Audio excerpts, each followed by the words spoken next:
This is a hood frame envelope cover for a Triumph TR6. This has been manufactured in biscuit leather at the customer's request.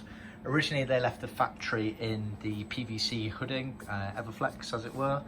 Some may have left with Deluxe Mohair canvas material. We can offer both of those options. We can also offer leather as per this one, or we can offer vinyl so it matches the interior trim.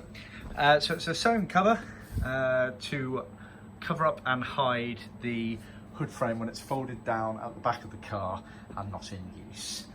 So you can see it's got the edging all the way round. We've got the tabs here for fastening down to the relevant areas of the car when in place. That one's obviously just folded back there. Has the poppers on them.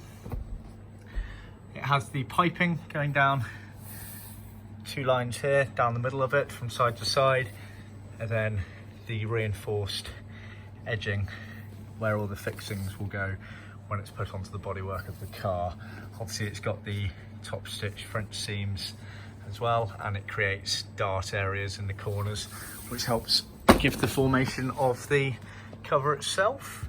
You can see on the back we've got the reinforced sections down the middle and also around the edges here. This helps, 1, keep its shape, and 2, allows the fixings to get put into the cover nice and easily. So that is the hood frame cover. See our website for more details. Bear in mind, obviously, we also supply the fixings for attaching it through the cover onto the car. So these are the female fixings to attach the male ones already on the car.